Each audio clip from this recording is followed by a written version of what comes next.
Дорогие друзья, дамы и господа, в этом третьем эпизоде моего романа-ремейка «Я жена Асура» я продолжу представлять историю разлученной вечной пары. В предыдущем втором эпизоде я рассказала о том, что эта пара была разлучена вследствие проклятия. А в этом эпизоде я представлю, как это проклятие смогло разбить эту пару, разлучить их на многие-многие жизни. Итак, поехали. Итак, проклятие сработало.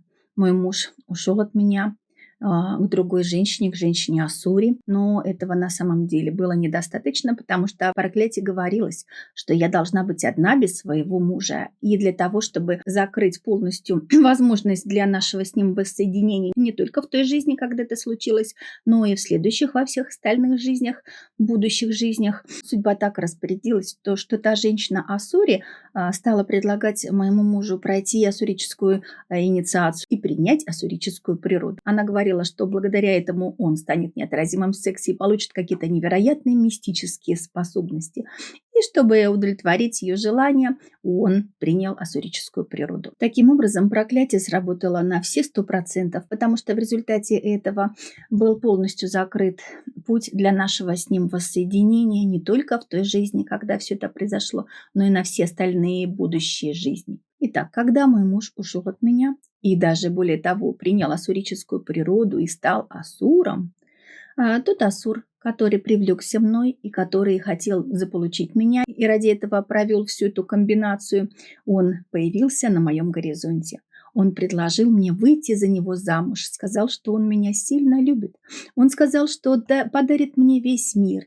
Он сказал, что, может быть, с ним у меня будут дети, а если не будут, то и ладно, это не главное, главное – это любовь. Но я не могла представить на месте моего вечного мужа какого бы то ни было другого мужчину. И я отказала этому асуру. А тем более, что мы с моим мужем в той жизни были женатые. И более того, мы с ним были вечной парой. И даже до падения в материальный мир, когда мы еще были в духовном мире, мы уже тогда были вечной парой. И эта связь нерушима. И я отказала асуру. Это очень сильно взбесило асура. Он решил открыть на меня эдакую невидимую охоту. И сделать так, чтобы окружающие меня люди стали считать меня ведьмой и думать, что я приношу им несчастье, навожу на них порчу и все такое в этом духе. Каким-то образом этот асур стал делать так, что те животные, с которыми я тем или иным образом как-то соприкасалась, вдруг начинали резко беситься и кидаться на людей.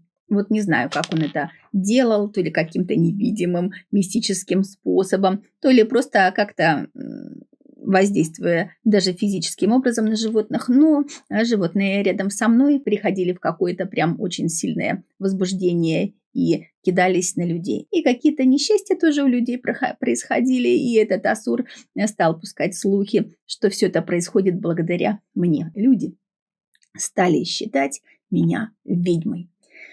Мне пришлось стать затворницей, чтобы поменьше контактировать с людьми вообще. Я отгородилась от всех них, чтобы хоть как-то уберечь себя.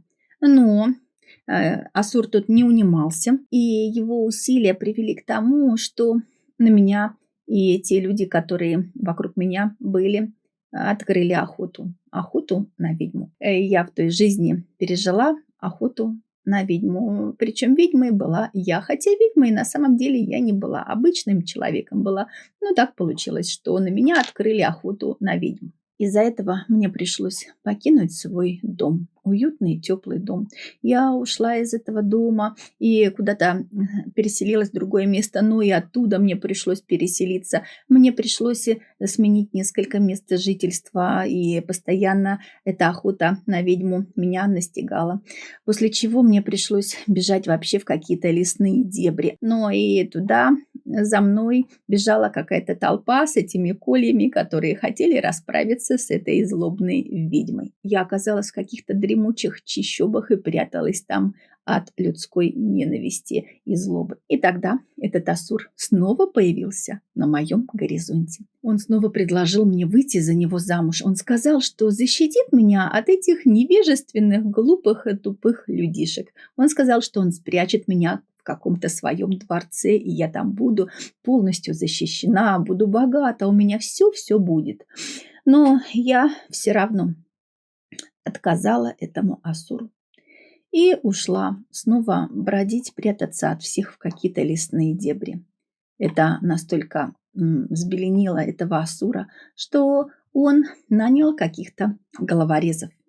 Он сказал этим головорезам, что они могут делать со мной все, что угодно, только чтобы я приползла к нему на коленях и была готова стать его безропотной наложницей, рабыней и выполняла бы все его приказы и прихоти. Эти головорезы устроили на меня уже самую настоящую охоту. Они уже были профессионалами в своем деле. Они меня обложили со всех сторон, как медведя обкладывают на охоте. Но мне каким-то чудом повезло. Там, где на меня проводили облаву, эти профессионалы, головорезы, приезжал мимо какой-то знатный вельможа, и он спас меня от рук этих головорезов. Он привез меня в мой отчий дом, где-то далеко от этого места. И там я провела остаток своей жизни в тиши и уединении, забытая всеми, но в безопасности.